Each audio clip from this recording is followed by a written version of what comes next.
Hago la intervención también como grupo proponente de esta proposición de ley, de una proposición de ley que presentamos en noviembre de 2016 con una intención, que no fuera la proposición de ley de los grupos parlamentarios de Podemos e Izquierda Unida Convocatoria por Andalucía, que fuera una proposición de ley que supusiera una alianza real y concreta con los agentes y organizaciones que están implicadas en la educación en Andalucía.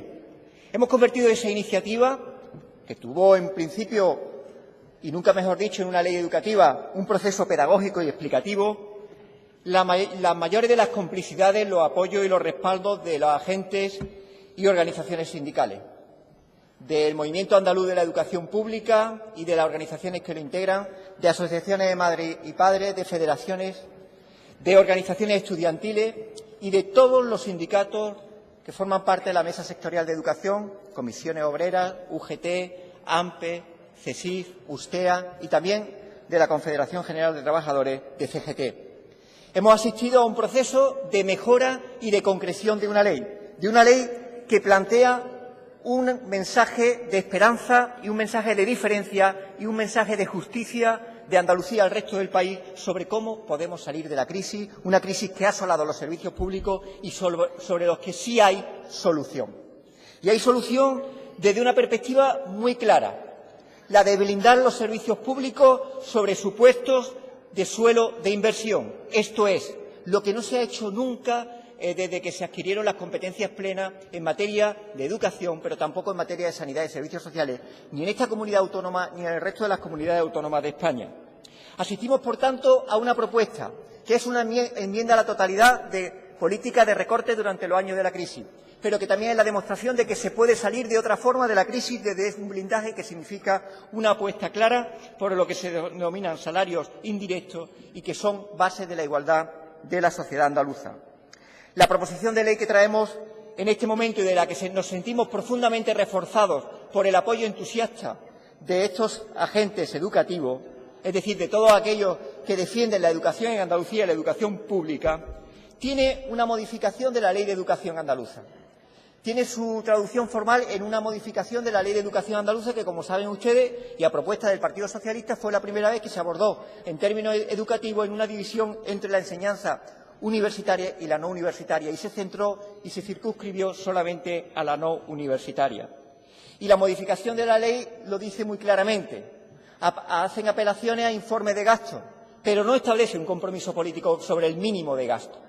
Y cuando hablamos del 5% del Producto Interior Bruto, no estamos hablando de un horizonte de aspiración en lo que pudiera ser un gobierno nuestro en Andalucía, que aspiramos claramente hacia el 7% del Producto Interior Bruto. Cuando hablamos del 5%, lo que estamos diciendo es que, independientemente de quién gobierne en Andalucía, nunca puede traducir sus presupuestos anuales en ese porcentaje de inversión en torno a la política educativa. Y si hacemos la comparativa con la realidad, atendemos a que en estos momentos la educación no universitaria en Andalucía supone el 4,07% del Producto Interior Bruto. ¿Qué quiere decir esto? Que si el Producto Interior Bruto de 2017, que es el último dato que tenemos, es de 155.213 millones de euros, estaríamos hablando de que el presupuesto de educación de 6.329 millones de euros es de un 4,07% del PIB. O lo que es lo mismo, que si se aprobara esta ley, se incorporaría y se añadiría al presupuesto de educación 1.552 millones de euros. Nada más y nada menos.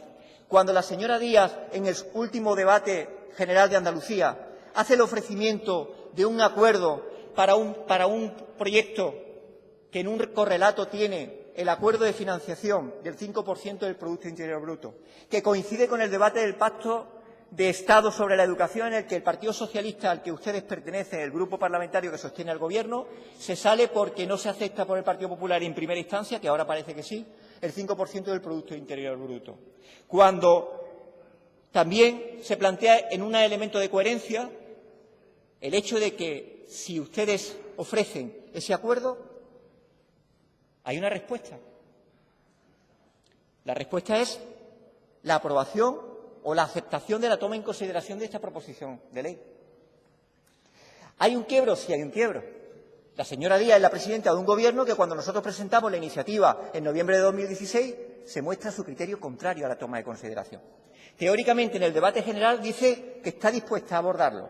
En el documento de acuerdo de financiación asume los términos del 5% del Producto Interior Bruto. Pues la respuesta entenderíamos que podría ser frenar la negociación si estuviéramos aquí en el debate final de una ley.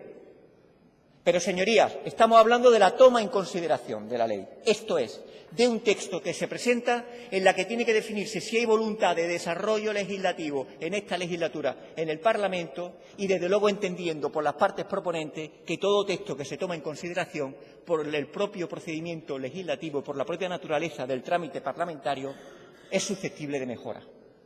Todo texto es susceptible de mejora en esta proposición de ley y en cualesquiera otras. Y desde esa consideración, la respuesta a la pregunta de la señora Díaz sobre los acuerdos la tenemos aquí, hoy, en este mes de mayo de 2018, en el que decimos vamos a empezar a establecer el acuerdo, pero sobre lo concreto, no sobre abstracciones, no sobre atrasos de debate. Abordamos debate, aprobemos la toma de consideración porque se considerará que entonces sí estamos hablando en serio de una voluntad política de acuerdo. Si no, estamos hablando de soflamas que, como siempre, en la mejor tradición hasta ahora del Gobierno de Susana Díaz, se traducen en nada. En todo lo demás, en fotografías que no sirven para nada. Desde luego, no sirven para la educación pública.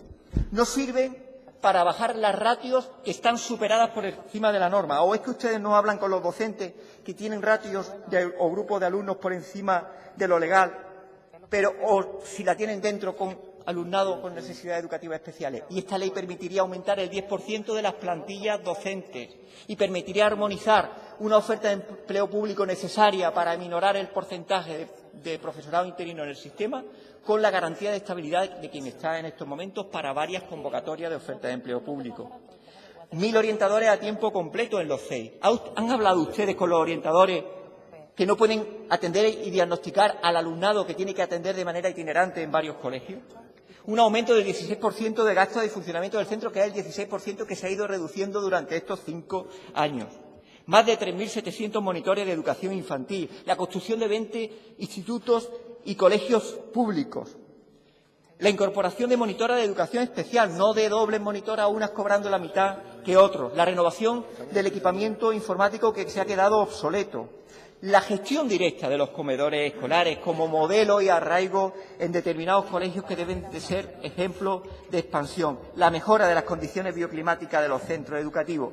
Y eso sí, la consideración que la oferta educativa tiene que venir acompasada por un aprovechamiento de las infraestructuras que todos los andaluces y todas las andaluces han pagado y han contribuido fiscalmente para que se construyan y para que sean aprovechadas y traducidas en puestos escolares.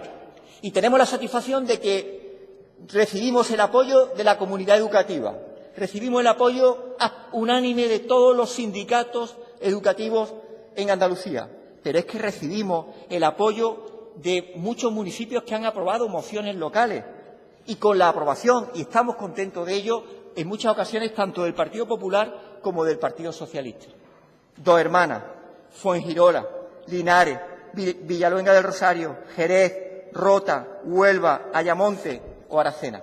Podríamos seguir, pero es la demostración de que esta proposición de ley se hace con un objetivo, que es conseguir que la educación pública esté blindada, que tenga unos mínimos de inversión, que haya una apuesta clara porque se recupere lo perdido y lo deteriorado.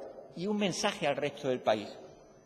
Desde Andalucía se pueden construir las cosas de otra forma, pero desde Andalucía no se construyen las formas diciéndolo, con un gran aparataje propagandístico, pero vetando o contradiciéndose con ese discurso.